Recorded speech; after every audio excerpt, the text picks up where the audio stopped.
Damien's voice is even cooler because of his accent. Amy and Damien are bringing back how aging is cool, and they're going to tell you about it. Their years of experience span 25 and 35 years together.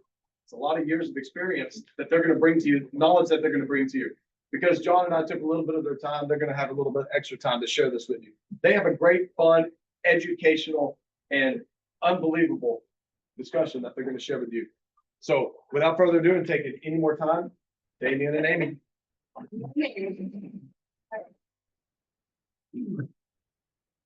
All right. I can't believe you didn't say aging was cool.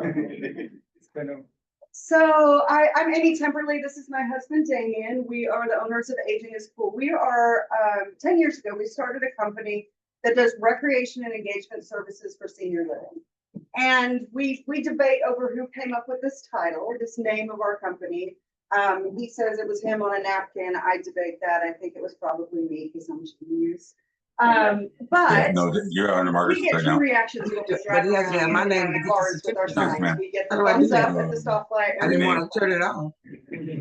And what we truly believe is that aging has changed substantially in the last, I've been doing this work for 35 years.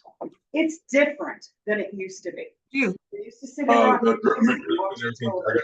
That is not what older adults want today. How many of you want to just sit in front of your TV when you're 65? 75, 85. I see it. No. Right now, some of us would really like that. But the reality is the older adults want something different. So what we're going to talk about today are some components of active aging that you can incorporate in your communities and buildings to help make sure that people's lives go beyond just that basic quality of care, right? We're going to go beyond feeding, making sure people get to the bathroom, making sure their wounds are taken care of, making sure those basic things. And we're going to get to a place where people actually have quality that is meaningful, where they continue to learn and grow and expand their entire lives. Okay? Oh. Hey Siri. Let me see if that's okay. All right. So first we're going to go through a few myths and facts about aging. And I'll just tell you, I'm going to do the factual pieces of today. Damien's the fun one, and he does have a cool accent, but we'll get to the stuff. Okay. So we're going to talk about the myths of aging and some of the facts around that. So the first thing is that all older people are the same. And the reality is that by the time you get to those later parts of your life, older adults are more different than any other population that there is. They've had more experiences, more diverse life. And for us, when we come into a place where we think that everybody that lives with us is going to be the same, you are wrong. You are 100% wrong. And so we have to take time to really get to know each individual in our building and the people that we're providing support for in order to make sure that we're meeting all those various things. You guys know this one, but the second one is that when you get old, a lot of people think everybody goes to a nursing home, right? But the reality is we have a lot of options now. So only about 4% of older adults are actually in nursing homes. Most people are either remaining at home, they're going into small community homes like yours, or living in assisted living, independent settings. So a little bit different. The next one is that aging is depressing. And I will tell you, it does concern me. We said aging is all of your hands. I'm not a service body now. Right? They're taking a class. Because it's really actually getting back out here. older people are proven to be the happiest people in the world. What age do you think are happiest? I do this. 70. 70? 85? 80 and up. Happiest people are 80 and up. You want to know who the most miserable people are? It's your 40s. Right? So when you've got teenagers, your career is kind of icky, right? So we're looking at people who want to be happy, people who are naturally happy. But we come into thinking aging is not cool. And we come into it thinking that it's something to be depressed about. And it's not. There's a lot of joy in aging, and we just need to help support that. The next one is that aging dulls your wits and it inevitably causes dementia. You can continue to learn and grow and expand your brain your entire lifespan. Even people with dementia and memory issues, if we continue to stimulate them, we can slow that process and we can continue to build new neurons. For all the and things capacity. And we're going to show you some ways to do that. but they care. Aging makes you unable to adapt to new situations. We think of older adults very often as rigid and set in their ways. And to some degree, there is that piece, right? Because you get to know yourself better, Any right? time And don't matter. yes, I'm caring about Time lots of things because I know me, right? But I'm actually better at adapting to new things than anybody else in their 20s or 30s. And you will see that people that are older continue to be resilient and adaptive. They've been through the hard times. They've been through the losses. They know that there is light at the end of the tunnel. If you Just let me know when it's talking to the money, okay? All right, I appreciate this it. one always makes me giggle. Aging erases your libido. You're betting why I may be a senior, but I'm still hot. People can still enjoy intimacy, touch, interaction for their entire lifespans. And, you know, there's have you heard about the villages in Florida?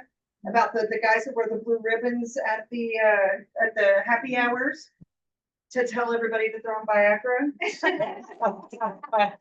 It doesn't go away, guys. It doesn't go away. So, normal people, right? They're just older like us. So what does that mean? It means that older adults are very engaged, smart, resilient, joyful, and adaptable. And we need to see them like that. And we need to program for those traits, for those abilities, and for that capacity to grow. So we have to program for the new older adult. If you're playing bingo 5 days a week, you are not programming for this population. Okay? People love bingo. Bingo's fun. But we have to think about what that means. All right. So aging is not lost youth, but this is a new stage of opportunity and growth. This is Dorothy. She was 83 at the time we took her to go do trapeze. She just naturally made that face when she realized that she could do this. Okay. She's now what, 90 something? She lives in one of the senior living communities that we teach classes. So pretty amazing. All right.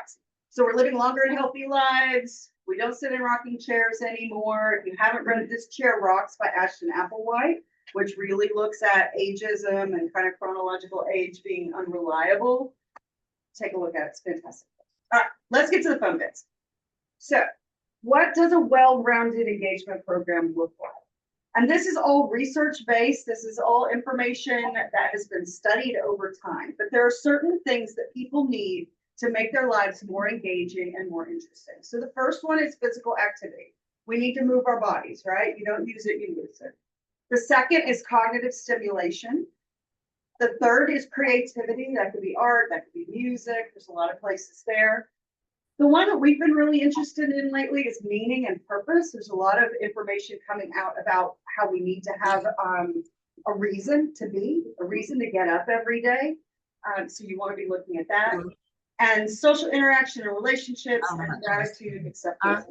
So we're going to look at each one of these individually, and Damien's going to show you a couple of ways that you can incorporate these into your community.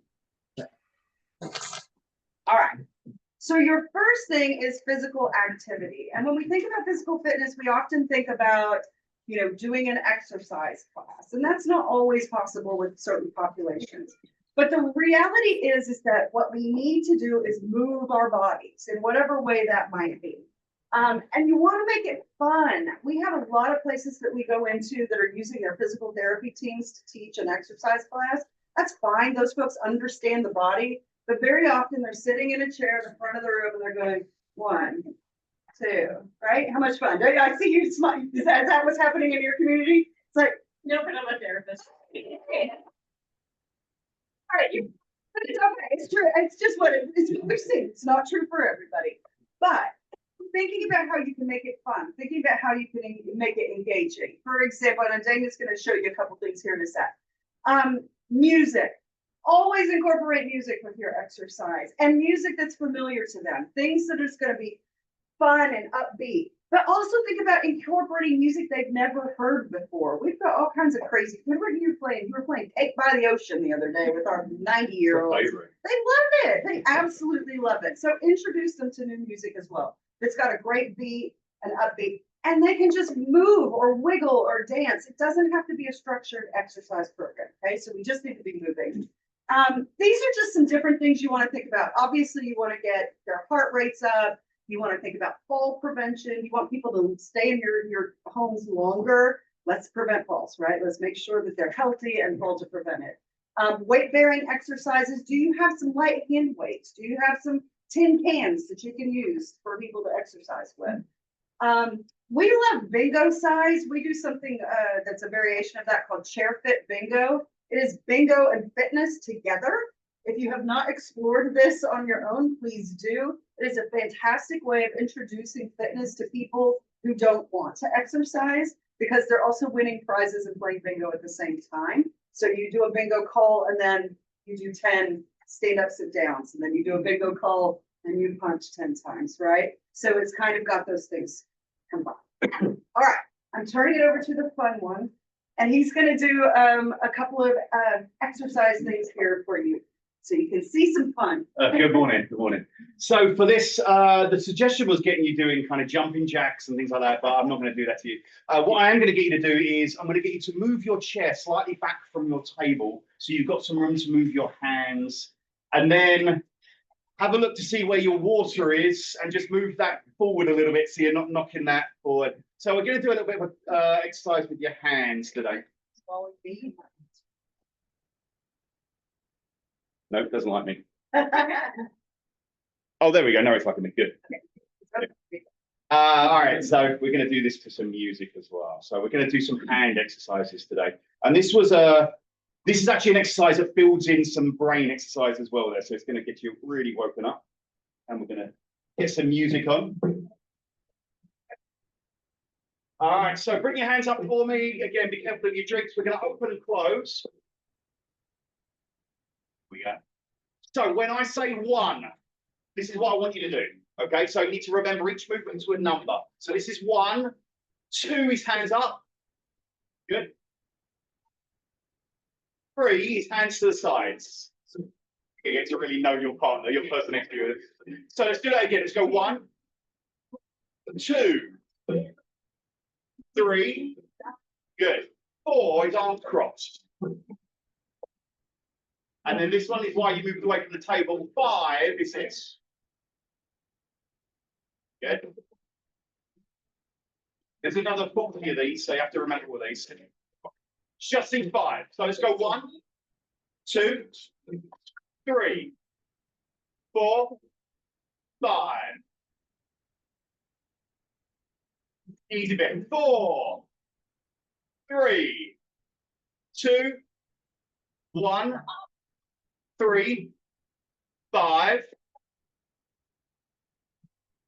All right, now.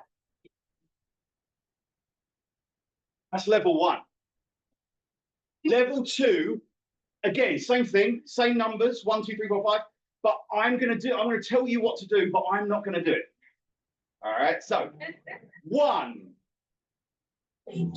Good. 2, 4.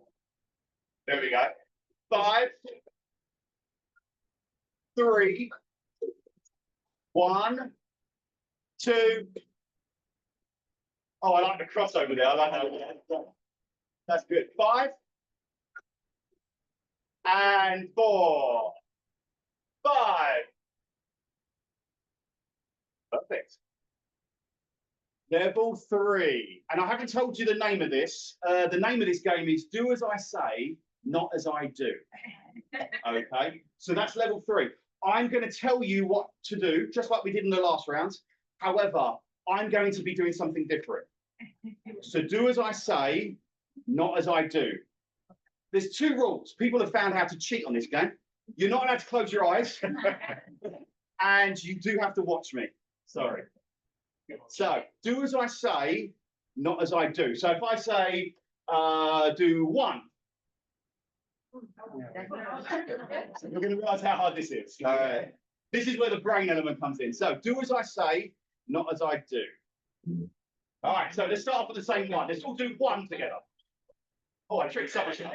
First time for you. 2, 3, 4, 5, 4, 3, 1, 2, 3, 4, and 1. Oh, I got one of it.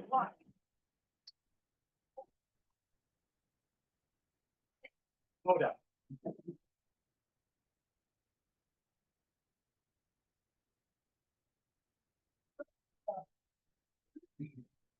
So a couple things you'll notice. Fun, right? Silly, fun, laughter, engaging. You just did some really good stuff for your hands and you weren't even really paying attention to the fact that your arthritis is probably better now. Okay. The second thing he did is he incorporated brain work. And it's really easy to do that in fitness, is to do cross body movements or to find other ways to move your body that actually are stimulating the brain at the same time. So those silly hand clapping games that you played as a kid actually are great exercise for the brain and the body. So lots of fun. All right. So I mentioned these earlier. Physical activity consideration is thinking about focus on fall prevention and strengthening, focusing on functional fitness. You know, if you're going to be doing an exercise with your legs, how about get in the back, get out of the back, get in the back, right? So thinking about things that are going to be helping them. And consider using a trained, skilled fitness instructor. There's nothing wrong with putting on a fitness video. That's fine. I understand budgets. But if you can, a trained, skilled fitness instructor is going to be able to really watch your audience, watch your people, and know what their physical needs are and adapt to that. And that's different than what I would do. As I've filled in for our seated fitness people occasionally, I am not a fitness instructor. I'm going to do very standard moves. It's all good. It's fine. But somebody who's trained in this are going to be able to watch your folks a little bit better and really find where their weaknesses are and strengths. All right. So the second one is your cognitive activity. And there's a lot of ways that we can do this, but it's incredibly important to be focused on people's cognitive health. I use my mother as an example. She would kill me. Please do not tell her. So my mother lives in a little tiny house behind us, and she does not socialize. She does not get out, and she watches TV all day. We have watched her cognitive level decline and decline and decline and decline. Recently, we hired somebody to come in with her and do some brain games, to do a little bit of movement, to do a little bit of just conversation and learning and growing. And all of a sudden, we're seeing her come back up again. So we have to be focused on cognitive health. And I don't think we often think about this, right? We think about the physical, we think about doing some music and some arts and crafts. That's all great. But we need to actually be thinking about cognitive health. So what does that mean? Opportunities to learn and grow. Are you having chances for them to learn new things? Maybe a class on something, learning a craft, something that's going to let them learn something new. We want to help them maintain function as long as possible. And we know that they can continue to maintain or even improve when we focus on these pieces. So number one thing, socialization has a massive impact here, and we will talk about socialization over and over and over again. Aging is cool. We have three main tenets: strong, smart, and social. But social is absolutely the most important thing. So finding ways that we can bring people to interact together. The second is your brain games, actively adding in brain games, and we'll give you some resources for that at the end. Cross-body movement, so anything where you're moving across your midline, so that might be dance, that might be boxing, that actually helps rewire your brain and build new neurons, so really important. Exercise, very important here again. So a lot of these things overlap each other, so as you're thinking about your engagement programming, you can get a lot of bang for your buck just with exercise, right? 20 minutes a day or 20 minutes a few days a week can actually increase memory functioning.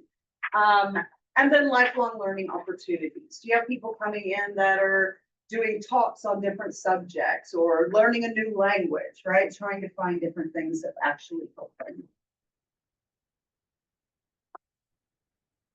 Brain games. So, again, move back a little bit. This isn't going to be as energetic as before. So bring your hands out in front of you. Now I'm going to show you a movement that works your brain. Go up and down. Go left and right. Now they weren't it. They didn't work your brain whatsoever. Okay. So, and you could do that all day, and you could talk, you can hold a conversation. But a movement that does work your brain is suddenly is a combination of the two. I want you to go up and down with one hand and left and right with the other. This is, I don't know if you did this at school. Did you? Let's switch that over, up and down with this hand, left and right with this one. It's a little bit harder usually. So what you're doing there is one part of your brain is controlling one movement, another one is controlling the other. And you have to link those to be able to do that without thinking about it. One of the early examples of you doing that is when you're a child learning to ride a bicycle. You're pedaling and steering. But once you make that connection, you can do that. You never really forget. Let me show you another one. Stick your thumb up. And this hand, I want you to point at your thumb. Now, when you're pointing, the thumb has to be down. In other words, there's a big old sign that says no guns on the front of the door. So you're going to point at it. That's it. Don't forget that index finger. And all I want you to do is switch. Now point to the thumb on the other hand. Some of you are intensely staring at your fingers. That's again. So remember, no guns. Ready? Switch. So close. Switch again. And switch. Now, I know what you're thinking. You're thinking, how can we make this harder? All right. So, all you're going to do before you switch. Are you ready? Clap and switch. Clap and switch. And clap and switch. Now, once you get used to this, you don't have to think about it. But your brain is no longer getting a challenge. You're no longer connecting those, getting new neurons to do that. Let me show you another one. This one's got a story with it. This hand likes peace. This one doesn't. And again, they talk to each other and they have a conversation and they change each other's minds. Let's do that again. Let's switch.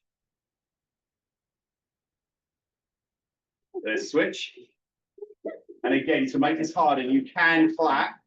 That's up to you. We won't clap. It's all right. Switch. Switch again. Let me show you another one. I want you to pedal forward. Oh, everyone's looking confident they can do this one. Let's go backwards. Some of you realize what we're about to do. And this, in my opinion, is one of the hardest. I want you to go forward with one hand, but then backwards with the other. And you can do this for your thumbs if you don't want to keep your hands up. Now, the funny thing with this one is sometimes your brain will convince you you're doing it right, and you're just doing it. But some people say, what I'm doing? I'm like, no, that's not right. So one is forward and one is back.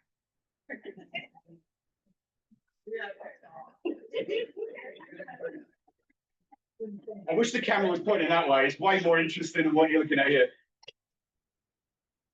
And we'll do one more because I usually get dragged off because I've got hundreds of these. And a lot of these I made up myself.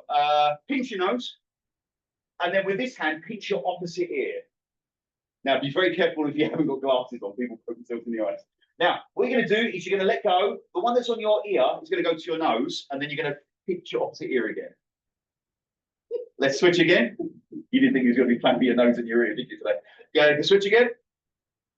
Oh, good. Excellent. Switch. And again, you can clap, switch,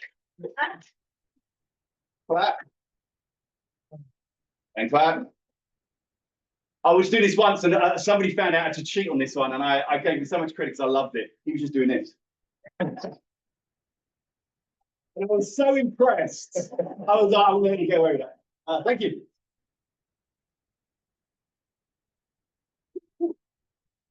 Things to remember about any kind of brain games, puzzles, things that you do. Once you get good at it, it's not working your brain anymore. Mm-hmm. So you got to do something different, right? A lot of people think, oh, I do crossword puzzles all the time, or I do word finds all the time. Yes, it's good for you. It's not bad for you. It can be helpful. But once you figure out the mechanisms of doing a word find and the processes the brain requires, then it's time to switch to something else. So hopefully that's helpful to you as well. The other thing I would say is that we quite frankly often hear, my residents can't do that. Yeah, they can. And you'd be surprised. We probably have more success with doing brain games and puzzles and things like that in memory care units than just about anywhere. So don't underestimate what your residents can and can't do and let them do what they can. Right? So try it, see what happens, figure out what works. Not all puzzles work everywhere, not all games work everywhere. But you'd be surprised. How many people are dealing with obviously memory care level or people with cognitive losses in your house? Stuff to think about. All right, the next one is creativity.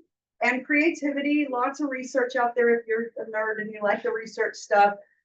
Music, art, writing, theater, improv is a really fun one. If you can find somebody who does improv in your area, really, really fun that residents love, love, love, love to do.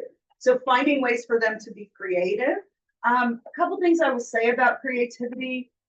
Really think about if you're doing arts and crafts in your communities, I would think about a couple of really important things.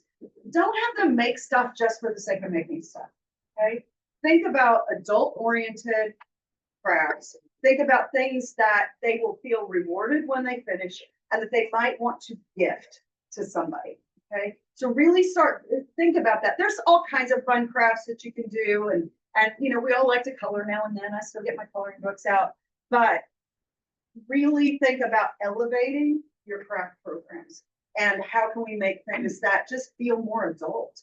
You know, if you're making, you know, paper plate pumpkins, okay, that's fine. If you're going to decorate the building or whatever you're going to do, but make sure there's a reason for doing it, okay? And if you went out and did a little bit more research, could you find something that's slightly elevated that would be something that they might like in their own private home, right? Most of us don't make paper plates and hang them up around our house, right? They just don't. All right. So meaning and purpose. Huh? It's obviously in a different. Oh, place. okay, good, right. My turn. It's his turn. So meaning and purpose. This is a new one that there's a lot of research on out there, and it can go a lot of different directions. But the reality is that we all need a reason to get up every day. Why did you get up today? You had somewhere to be. Someone told you to. Long drive, right? If you get up on the weekends, why do you get up? School, yes, sports for the kids, right? I hear Mobley. Tell me what you were saying. That's fair.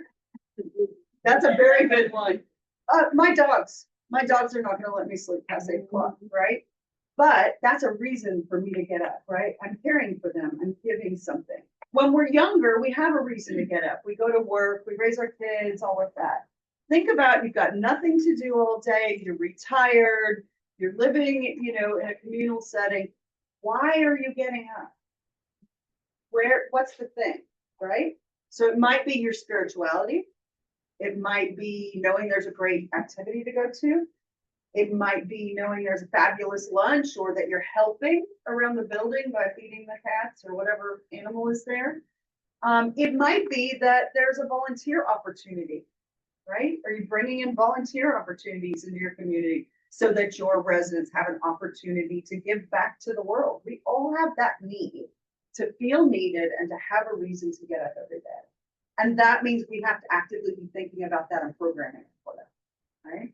And it doesn't necessarily mean spirituality or religion and things like that. Employment would be another one. I can't tell you how many people that we serve that are residents in senior living communities that actually work for us for pay as instructors on site, right?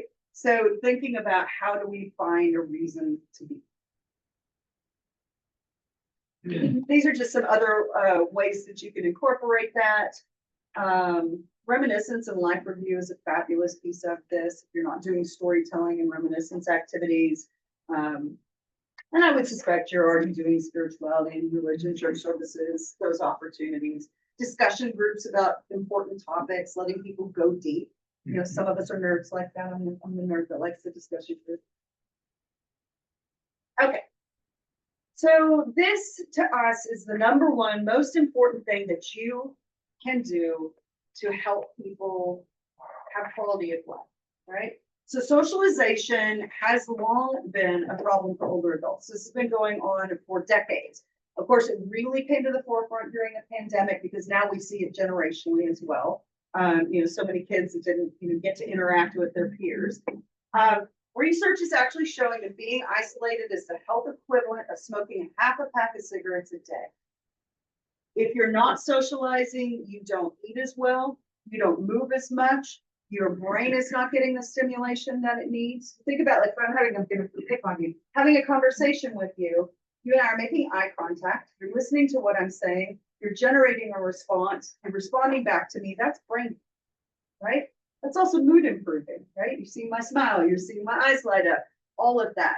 And I think sometimes we miss the piece where we actually need to facilitate those interactions.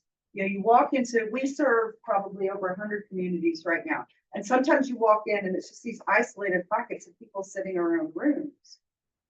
What are the things that you can do to stimulate conversation between two people? Are you really listening to people who have things in common that you can pair together, right? So that they can have these social interactions. If you do nothing else, this will improve people's quality of life. All right. Cool. So this is, I'm going to give you a task to do with the people either next to you or around you. So if you're on your own, turn around, do it. So with your pen and paper, I want you to make a list. I want you to list as many parts of the body parts as you can. However, I want those body parts to only have 3 letters. 3-letter body parts. And these could be internal as well. So see how many you can come up with. If you're gonna, you don't know, have to write this down if you want to get one person to write these down, but just write down as many 3-letter body parts as you can. Start looking at the people next to you. Yeah, you can have a joint list with the person next to you. Yeah. Come up with that list together.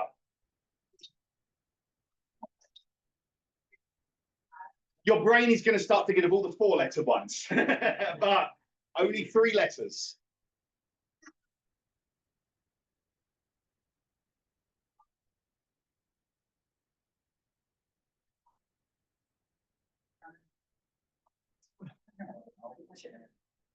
There are 56 altogether. No, it's not. No, it's not. No, it's not. I'm such a liar.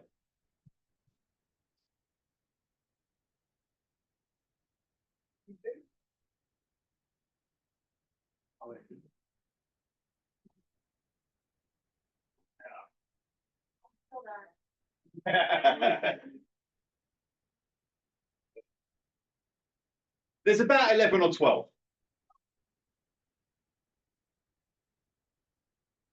And there's 3 that are really hard. There's the 3 ones that people don't get. And there's 4 of you touching that area right now. I'm not going to give you a clue. Okay. There's also a couple of rude ones. Don't put those.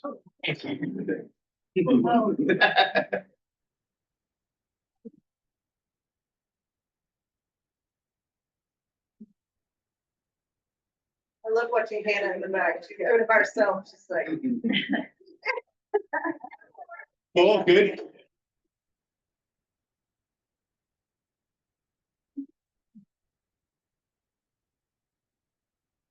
I'll give you another 30 seconds.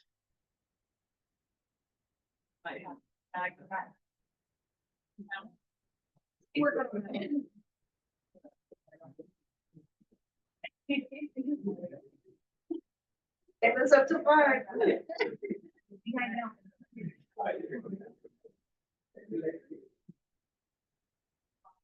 So count through, let me know who's got a high number of, I mean, we've all got these body parts. I mean, who's got them on their list?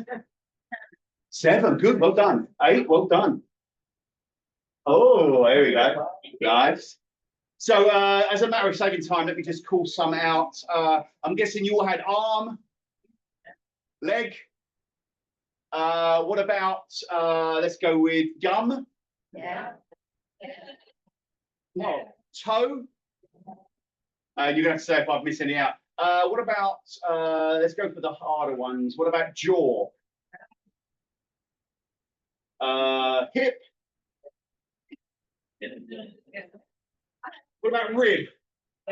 Oh, good, that's a hard one. Rib? Ear? Eye? Thank you, 2 easy ones. Lip? I'm going through the body. And if I mix it, sometimes people put ab. Oh, yeah, ear. Sorry, you got your ear. Good to Joe. I think we said them all. Is there any others I missed out? Oh, guts, good. Lid, as eyelid, good. I will take bum, the British one, not the other one. You're pointing to the one who came up with that one. I'm being recorded. I can't say that one. Well, thank you. Well done. Give yourself a round of applause. Oh, it's I'll stand you in front. Oh, we were, okay, now it's me. There we go. All right, so what did we do? We got you being a little bit social, right? You played a game together, you did something interactive, you had a little bit of fun. It's that simple. 10, 15 minutes, you do things like that several times a day, just to get people interacting. And maybe then they sit and have a conversation and do something else on top of that. These are the last few, and this is just something to think about when we're talking about just aging in general, because I suspect that you're all aging. If I got that right? It is important that we also come to the table with a certain energy about this process, right? Like I said, if you think aging is cool and you project that, then you will feel that from your residents as well, right? There's a certain energy that goes from that. So the first thing is accepting that aging is a normal part of our life.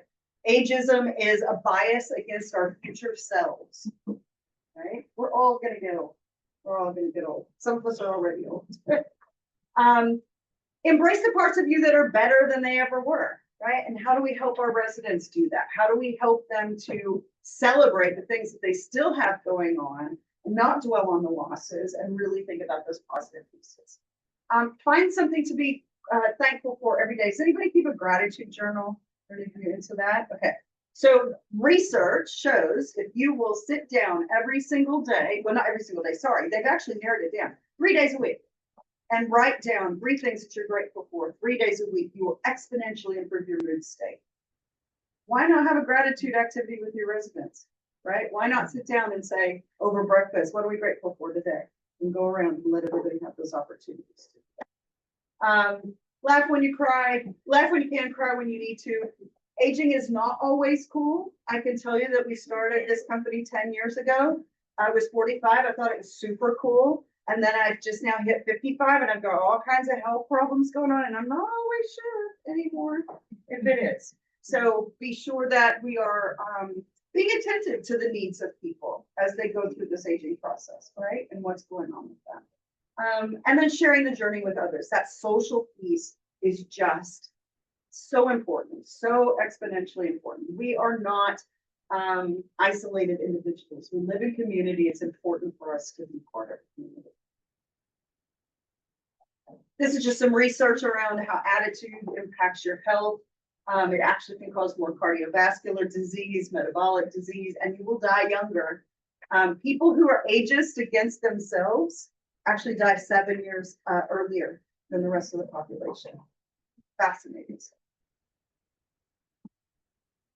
These are just some things you can think about to help improve attitude and mood.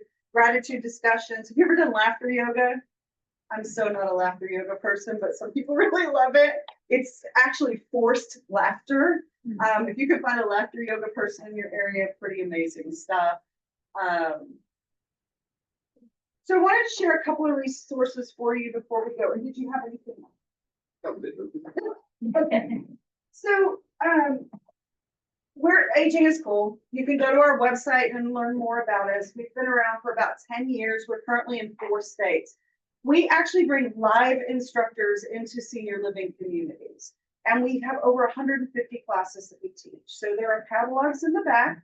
If you are interested, there's no contracts. We can do 1 class every so often. We can be backbone programming and be your activity group, right? And actually come in and provide everything. We have a nonprofit side of our company, and we do free Zoom programming online multiple times a week. So there is a free chair fitness class that we do 3 times now. Is that what you're doing? It's not chair extended, but you can be in the chair. The chair, yeah, it's adaptable to chair. Twice. Damien actually teaches. Log in on Zoom with your residents, pop it up on your TV. You will actually get Damien teaching, and it's free from coming to it. If you are looking for something that's a little bit more handheld, so this is Stay Smart. This is a puzzle book that Damien wrote. He has been working on brain games and puzzles for 10 years. We have tons of stuff. You can buy it on Amazon, or we have some in the back. But it has got all kinds of different brain games in it, and it's meant to be done with a partner or in groups. So it's actually set out for you where 3 or 4 puzzles will make up about a 45-minute class. So I deliberately wrote it so you can literally, if you have a whiteboard, you can stand in front, do this, write this on the whiteboard, and deliver this to a class of. I mean, I've done these games with people of 200 people, or you can sit down with a loved one and do it one-on-one with people, or you can just do it yourself. yeah, But yeah, so it's designed specifically to do an activity to do with other people. so these are resources for you, and we certainly understand it is hard with, again, smaller homes, limited budgets, all of that. If we can be of any help, please do reach out, but definitely, tap into our free classes and things that we do. We both come out of the nonprofit world. We've always wanted to continue to give back, and so if we can be helpful with that. And then if you're interested in live instructors, to reach out and we can let you know what we've got in your area. So These are available on Amazon as well, just in case, or at the back of the room. we didn't want to do a hard sell, but he's really proud. He waited a long time to publish his book. So we want to be. There is one other book. There is one other book that stays smart, but make sure it's one with the album. Yeah. Okay. Anyway, questions? I've got a couple minutes before. Are there any questions about engagement or challenges you're having that we could answer? No? How long should activity be? You want to, 45 minutes back, an hour, what is it?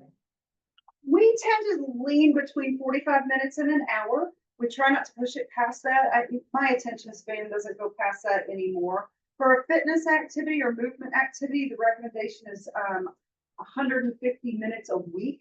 So, even 30 minutes, 5 days a week is a good idea, or you can do larger. But depending on how older the people are, 45 minutes is about right. And I would say even with brain games and some of the other activities, I think that's up there. Yes, of course. Anything else? Awesome. Right. Thank you. Thank you so much for listening.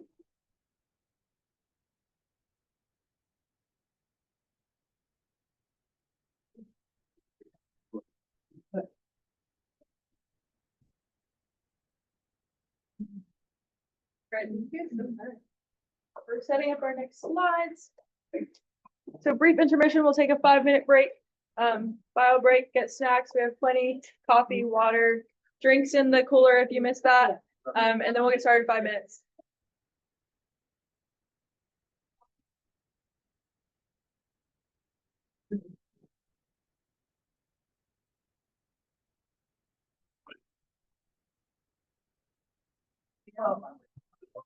Thank you. Thank you.